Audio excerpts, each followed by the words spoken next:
We're living through one of the biggest technological shifts in history, and it's literally reshaping everything around us. So, using the latest McKinsey Quarterly report as our guide, we're going to break down what this new age of AI really means for our businesses, for our jobs, and for leadership itself. So, let's just start with a number, a really big one that kind of puts the scale of all this into perspective. $18 trillion. According to McKinsey, that's the potential economic value AI could unlock every single year. We are not talking about a minor update here. This is a tidal wave of economic change.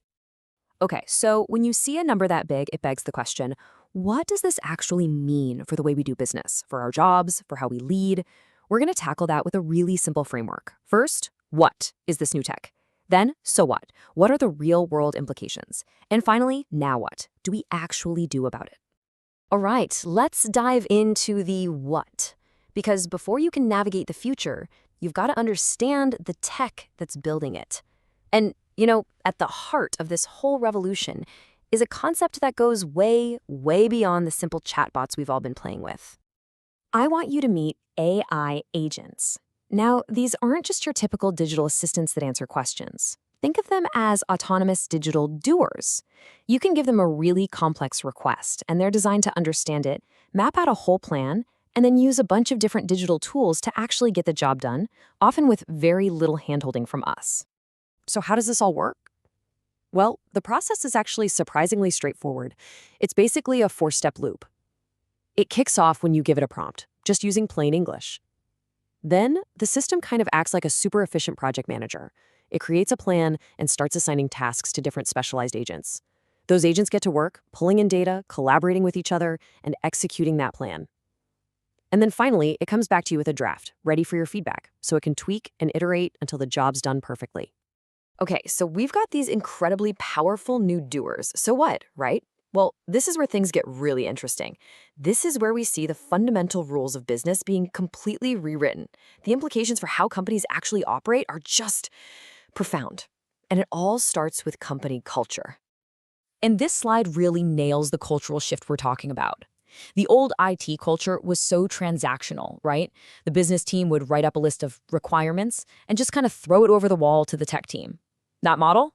It's completely broken now. In a modern tech culture, technology is embedded in the company's DNA. Business and tech teams aren't separate. They're one integrated unit. Technology becomes a core capability for everyone, not just some siloed off department.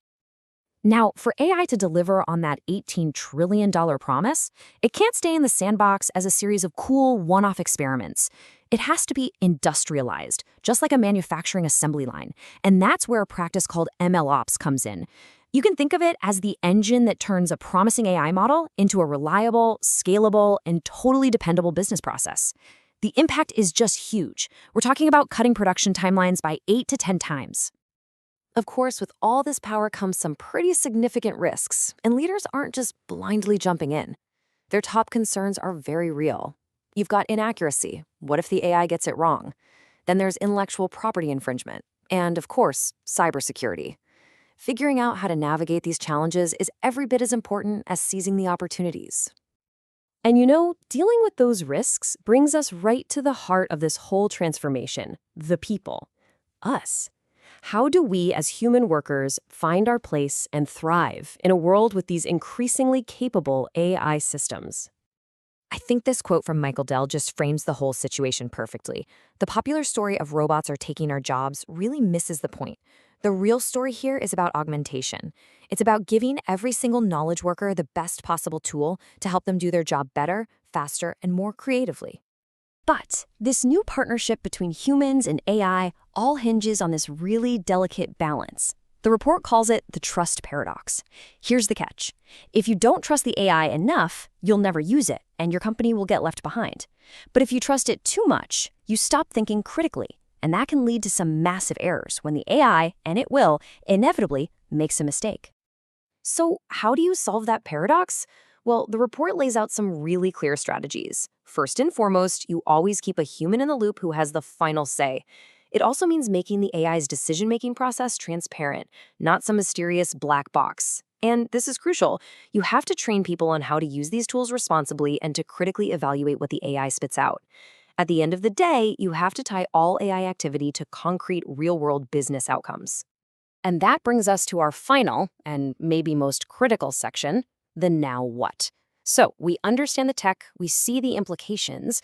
What does this all mean for leaders? How does leadership itself have to evolve to meet this moment? Well, let's just be blunt about it. The old way of leading, it's over. According to the research, the top-down command and control style of authoritative leadership is now officially obsolete. It's just too slow, too rigid for the speed that technology is moving today. So what takes its place? We're shifting away from leadership that's based on pressure and top-down control. The essential model for today is a leadership style that is both empowering and decisive. It's about giving real autonomy to the people who are closest to the actual work, while at the same time being able to make smart decisions with speed. That's how you create real agility and innovation. Michael Dell puts a really fine point on this whole shift. He says, you can't really do much by yourself. Why would you try? This new era is just too complex. It's moving too fast for any one person to have all the answers. A leader's job isn't to be the sole decision maker anymore. It's to be a multiplier for their team's talent. And at the end of the day, this entire technological revolution brings us to a final, really personal question.